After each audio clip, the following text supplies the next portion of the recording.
Eu quero que você abra a sua Bíblia no texto mais falado nesses últimos dias, que é o texto de Natal. Então, por favor, Mateus capítulo de número 1, é o texto que narra o nascimento do Senhor.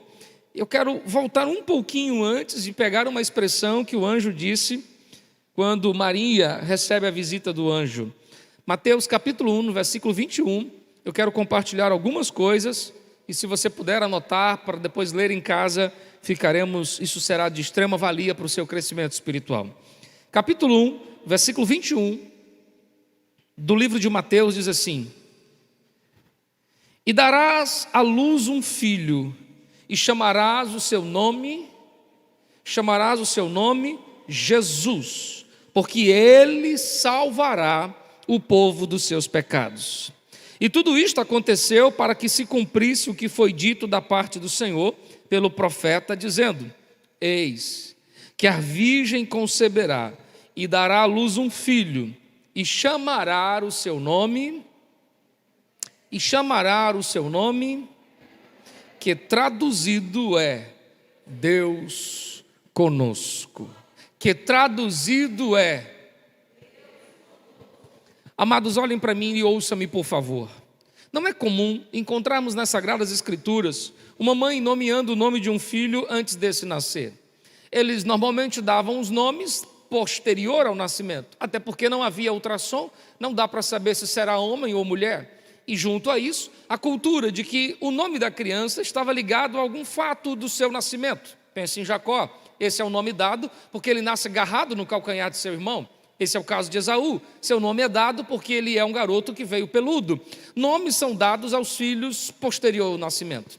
Mas especialmente, nós temos o caso que envolve o Filho de Deus. O seu nascimento já é anunciado muito tempo antes. E quando agora o anjo está anunciando a Maria, o anjo faz questão de dizer o seu nome. O nome que nós usamos é Jesus. O texto lido no início do culto fala de nomes que estão associados àquilo que ele é. Mas é na expressão do versículo 23, quando um termo aqui aplicado, e foi um termo usado pelo profeta Isaías, quando diz: E ele se chamará Emanuel. A palavra Emanuel é uma palavra hebraica que traduzido significa Deus conosco. A razão desta profecia é para dizer a todos o que de fato eles não mais acreditavam. E para você entender, eu preciso chamar a sua atenção para o tempo sombrio em que se passava o nascimento de Jesus. Jesus nasce em uma época em que as pessoas perderam a direção. A religião se tornou vazia. Os homens estavam abarrotados nos seus templos. O templo era todo de ouro, era todo bem esculpido, mas era vazio. É tão vazio que a Bíblia diz que a palavra de Deus se manifestava no deserto a João e não no templo. Este templo, que está cheio de pessoas, também está vazio de espiritualidade. É um tempo em que as pessoas não vivenciavam aquilo que falavam. Se preocupavam com a lavagem do copo, se preocupavam com a lavagem das coisas, mas não se preocupavam com a limpeza do seu coração. O povo era vazio, o povo era hipócrita. Não é por isso, não é à toa que Jesus volta e meia chama as pessoas, os fariseus, de hipócritas, porque falavam uma coisa e viviam outra. A situação espiritual era tão caótica que pela primeira vez no registro histórico havia 2 sacerdotes. Normalmente só havia 2 sumos sacerdotes, um homem que era eleito enquanto vivesse para conduzir a estrutura, o culto do povo em Israel. Mas naqueles dias haviam 2 sumos sacerdotes, Anás e Caifás, um de interesses religiosos, outro de interesse político. Então é um tempo em que religião e política estão muito misturados. É um tempo em que mesmo tendo 2, Deus não se fala através desses 2. Não havia profecia. Por cerca de 400 anos, Deus estava em silêncio. Desde a morte do último profeta até os dias atuais, não havia mais uma palavra, uma revelação. Então o tempo é caótico. E o que as pessoas dizem? Deus nos abandonou. Deus não está mais conosco, não há mais uma palavra, não há mais uma direção, os cultos não têm mais graça, a presença de Deus não está mais no templo. E é nessa época que vem a palavra de profecia dizendo: um menino nasceu e o seu nome será Emanuel, Deus conosco, para dizer que é isso que Deus faz? Ele é um Deus que está presente. Ele estava presente no tempo mais sombrio da história, mas não somente nesse tempo. No livro de Gênesis, no capítulo 16, diz que ele estava presente no deserto de Agar, quando esta criou problemas para si, tendo criado situações entre ela e a sua patroa. Agora ela foge pelo deserto, carregando consigo um filho, carregando um bocado de pão e um pouco de água. E tendo acabado a água, vendo que o seu filho morreria de fome e sede no deserto, ela deixa o menino e ela agora vem para uma certa distância chorar. O choro de Agar era o choro de uma mulher que não tinha mais esperança.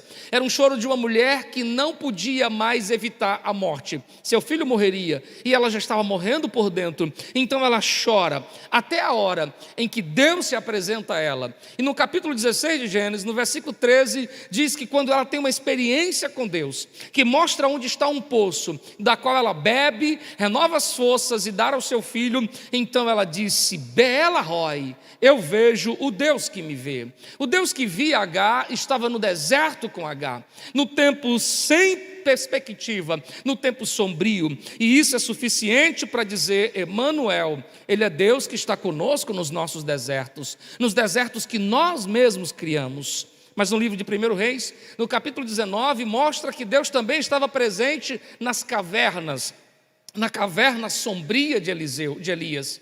Elias acabou de ter uma experiência fantástica e agora está tendo um momento de muita aflição, vendo que as coisas não mudaram, de ter tentado, ter pregado e o povo não ter entendido, de ter falado e o povo não ter reagido. Ele agora cai numa profunda depressão e com um sentimento ruim dentro de si, ele abandona o seu moço e agora vai para dentro de uma caverna, sozinho, na escuridão de uma caverna. Ele está ali por alguns dias, até que o capítulo 19, no versículo de número 13, Deus apresenta-se do lado de fora da caverna dizendo: o que tu fazes aqui, Elias? Elias sai para fora, tendo seus rostos envolvidos, porque ele estava na escuridão de uma caverna, e sair para a claridade agora, para ver o que era aquilo. E Deus diz: o que tu fazes aqui? Deus não disse o que tu fazes aí, Deus não disse o que você fazes acolá, Deus diz o que você faz aqui, para dizer: Elias, eu sou o Deus que estava no monte quando tudo deu certo, mas eu também sou o Deus que eu estou contigo na caverna quando nada mais está dando certo. Emanuel, Ele é o Deus que está conosco nas cavernas. Ele é o Deus que está conosco quando ninguém mais está. Ele é o Deus que está conosco quando nós não conseguimos mais enxergar nada. Emanuel. Mas em Daniel, no capítulo 3, diz que Ele também é o Deus que está conosco quando um espetáculo está montado. Esse espetáculo foi montado depois do rei Nabucodonosor fazer uma estátua de ouro e dizer: todos se curvem diante dela e declarem que eu sou o Senhor. 3 jovens, Sadraque, Mesaque e Abidnego, seus nomes hebraicos, Daniel, Ananias, Misael e Azarias. Esses jovens não se curvaram e por conta disso foram lançados dentro de uma fornalha de fogo. O fogo era tão ardente que o homem que lançou-lhes foi queimado pelas chamas abrasadoras, e eles foram lançados de pés amarrados, enquanto o povo do lado de fora estava vivendo um espetáculo. É isso mesmo, meu rei, tem que matar mesmo esse povo que não se curva diante de você, esse povo com a sua fezinha, jogue eles no fogo. Eu quero ver quem é o Deus que vai livrá-los, quero ver quem é o Deus que pode socorrê-los. E para a surpresa de todos, quando os 3 jovens são lançados vivos dentro da fornalha, Nabucodonosor grita do lado de fora: o que é isso que vocês estão fazendo? Eu não mandei lançar 3 jovens, eu estou vendo 4, eu não mandei vocês amarrarem, eu estou vendo eles soltos, andando no meio do fogo, e o quarto que está entre eles tem a semelhança do filho dos deuses. O que Nabucodonosor não sabe é o que Daniel, Ananias e Misael sabiam: que Deus é o Deus que está presente na fornalha de fogo, que Deus é o Deus que está conosco até quando todo mundo sentou a cadeira só para ver a sua derrota acontecer. Ele é o Deus que está presente na fornalha para dizer: Emanuel, sou eu, o Deus que está com você. É por isso que o nome que agora é dado a Jesus é exatamente esse: Emanuel, o Deus que está conosco.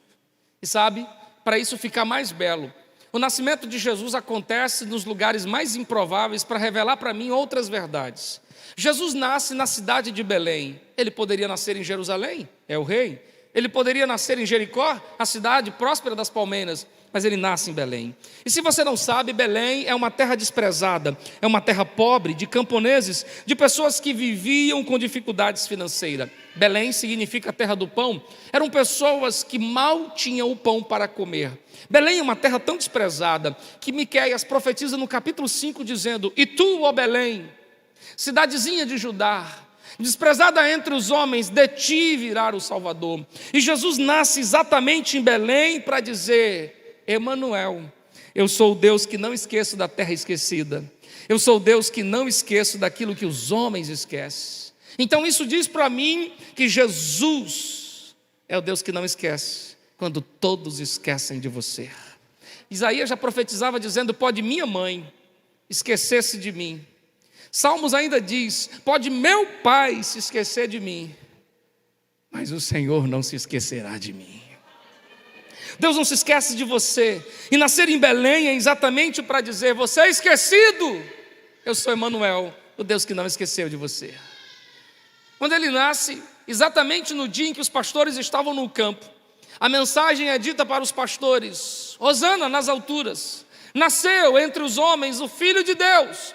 A mensagem dita para os pastores é para proclamar para aqueles que eram desprezados. Em Gênesis, no capítulo 43, no versículo 32, diz que os pastores eram considerados desprezíveis. E sabem por quê? Porque cuidar de ovelhas exigia estar fora de casa, noites afinco, não ter tempo para cuidar do cabelo, para cuidar de si próprio, andando de lugar a lugar para cuidar das ovelhas. Então ninguém queria essa profissão, ninguém queria estar assim, mas aqueles desprezados, foi para eles que Jesus primeiro apareceu. Foi para eles que primeiro foi anunciado a mensagem de Natal, para dizer a mim e a você: Emanuel, eu não desprezo aqueles que são desprezados. Eu estou presente quando todo mundo despreza você. Você foi desprezado por causa do dinheiro que você não tem, por causa da cor que está sobre ti, por causa da casa que você habita, por causa do emprego, por causa da classe social. Seja qual for a sua situação, Emanuel, ele não despreza você. É por isso que João escreve dizendo: aquele que vai a Jesus, de maneira nenhuma é lançado fora. Ele acolheu Zaqueu, o rico, mas ele acolheu também Bartimeu, o mendigo na beira do caminho. Ele acolhe a mulher Madalena com suas posses, mas ele também acolhe aquela que derrama o bálsamo sobre os seus pés. Ele acolhe o rico e o pobre, ele acolhe o homem e a mulher, ele acolhe o jovem e a criança, ele acolhe a todos para dizer que aqueles que vêm a ele jamais serão desprezados. Mas ouça, ele nasce entre os animais, e numa manjedoura, lugar cocheiro onde botava comida dos animais, está o Filho de Deus, para dizer que ele é aquele que nasce entre os indefesos.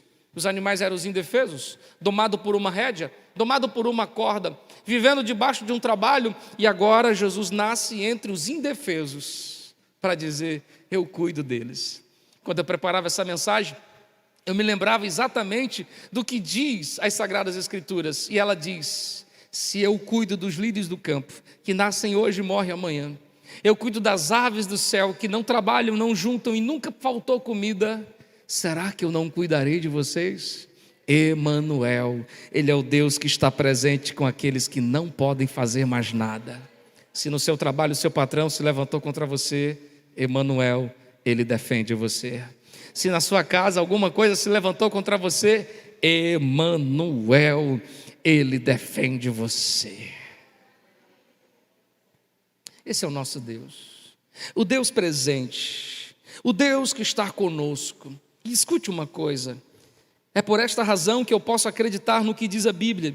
Salmos 24, no versículo 4, diz que ele está comigo quando eu andar pelos vales da sombra da morte. Esse era um vale tão sombrio que os pastores temiam passar, porque normalmente as ovelhas caíam, morriam lá. Como as ovelhas não sabem andar em fila, só andam em bando, então normalmente as ovelhas morriam lá. E nenhum pastor queria andar por lá, mas era o caminho por onde tinham que percorrer para encontrar alimento. E Davi diz: quando eu passar por lá, quando a morte for a minha sombra, eu não vou temer, porque o Senhor está comigo. Ele está com você nos vales da vida, mas Ele também está com você nas tempestades. Em Marcos, no capítulo 4, quando a tempestade se levantou e o barco está sendo açoitado pelas ondas, e os discípulos desesperados tentaram tudo e não conseguiram nada, acordaram Jesus dizendo: acorde, pelo menos para o senhor saber que vai morrer. Jesus fica de pé, dá uma ordem dizendo: vento, mar, acalme-se. Se acalmou tudo, e todos ficaram perguntando e dizendo: que homem é esse? Se ele estivesse perguntando para mim, eu diria hoje: ele é o Emanuel, o Deus que está conosco nas nossas tempestades. Eu posso acreditar que Ele está conosco todos os dias.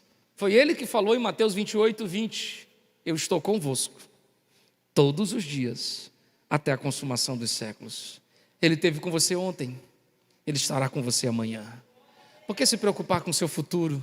Se o futuro para Deus é como o agora, Ele já viu o seu amanhã. E deixa eu te dizer uma coisa: nada surpreende Deus. O Deus que está com você agora é o Deus que sabe cuidar de todos os detalhes, sabe fazer todas as coisas. Não importa o que me espera em 2023, não me importa o que virá nos próximos dias. Se o Senhor comigo vai, eu irei. Se tu comigo estiver, eu estarei de pé. O que faz a diferença é exatamente se Ele está. E deixa eu dizer uma coisa para você: Ele estará. Seu nome é Emanuel. Ele ressuscitou para dizer a todos nós: não deixarei vocês só. Eu estarei convosco todos os dias, de domingo a domingo, de inverno a verão, de ano após ano, de estação a estação, de conquista a derrota, não importa o momento ou a hora, Ele estará. Então deixa eu te dar uma notícia: Emanuel, Ele está aqui essa noite. Quantos podem dizer isso para quem está perto de você? Ele está aqui essa noite. O caminho para o final dessa mensagem: eu estava construindo minha casa. Costumeiramente, aos sábados, eu ia com a minha esposa para ela ver, e a gente se alegrava vendo a construção, como foi o dia, a produção dos irmãos. E naquele dia, caído sobre o barro, estava um pássaro. Era uma ave, e ela vinha voando e parecia estar muito cansada. E eu vendo aquilo, eu tomei e coloquei ela em minha mão. Parece que aquela ave estava fugindo de algum predador, talvez um gavião, não sei. O fato é que ela estava muito cansada. Depois que eu peguei ela na mão, eu vi que ela estava com a perninha ferida. Então ela está ferida e cansada e com ameaças de morte. Então eu a tomei. E quando eu a tomei, eu procurei providenciar o lugar onde ela pudesse ficar, um lugar onde ela pudesse ser cuidada. Ela está protegida nas minhas mãos. Nas minhas mãos o gavião não a toca, nas minhas mãos a morte não lhe vem. Eu estou cuidando dela. Eu dei água para ela. Só que enquanto eu estou com ela nas minhas mãos, ela começa a me beliscar. Pensando que eu fosse perigo, ela começa a me beliscar todo. E doía. E a gente chama de um papagaio, um curiquim, alguma coisa assim. E beliscava. E eu estou tentando cuidar de ti, tu está fazendo isso. E ela caía, eu pegava de novo, ela beliscava, eu pegava na outra mão, botei um pano e ela... E quando eu vi isso, eu disse: meu Deus, é assim que eu sou com o Senhor. O Senhor está cuidando de mim, me pondo na mão, e eu estou reclamando. Por que não foi assim? Devia ter sido desse jeito. Por que não veio dessa maneira? Por que não foi nessa hora? Quantas vezes o Emanuel está dizendo: eu estou aqui, deixa eu cuidar de você. Mas você está se batendo todo, tentando fazer do seu jeito. Você está se rebanando todo, dizendo: não, tem que ser assim, tem que ser desse jeito. E Deus dizendo: pare de me beliscar. Eu estou fazendo isso aqui para o seu bem. Emanuel é o Deus que cuida de você. Você permite Deus cuidar de você? Você tem permitido com que Deus tome você na mão dele? Pare de tentar do seu jeito. Seu casamento não vai mudar enquanto você não permitir que Deus faça. Sua vida financeira não muda enquanto você não permitir que Deus entre nesse cenário. Sua história será a mesma enquanto você tentar do seu jeito. Por todos os lados, perigos me cercam, mas se você estiver na mão dele, estará seguro. Então, quer um conselho? Põe a tua vida nas mãos do Senhor. Coloque sua vida nas mãos do Emanuel. Emanuel, o Salvador está aqui. Fique de pé, por favor. Emanuel, Ele está aqui. Você pode fechar os seus olhos. E se você entendeu essa mensagem, fale com Deus agora. Diga: me perdoe, Senhor, pelas vezes que eu fiquei tentando do meu jeito e esquecendo que o Senhor tem o controle de tudo. Feche os seus olhos agora. Fale com o Senhor, Deus que jamais deixou você. Aquele que cuidou dos pastores na cidade de Belém, entre os animais. É o Deus que está dizendo: eu estou com você. Eu tive com você quando a ameaça bateu à sua porta. Eu tive com você quando a doença te foi assustadora. Eu tive com você quando as pessoas falaram de você. Eu tive com você quando nada mais parecia que teria jeito. Eu estava lá, cuidando. No deserto você não passou só, eu passei contigo. Nas tuas cavernas da solidão você não estava só, eu estava contigo. Naquele dia, na maca de um hospital, eu estava lá. Naquele quarto em que você chorou sozinho, eu estava lá. Eu sou Emanuel. Nunca saia da minha presença.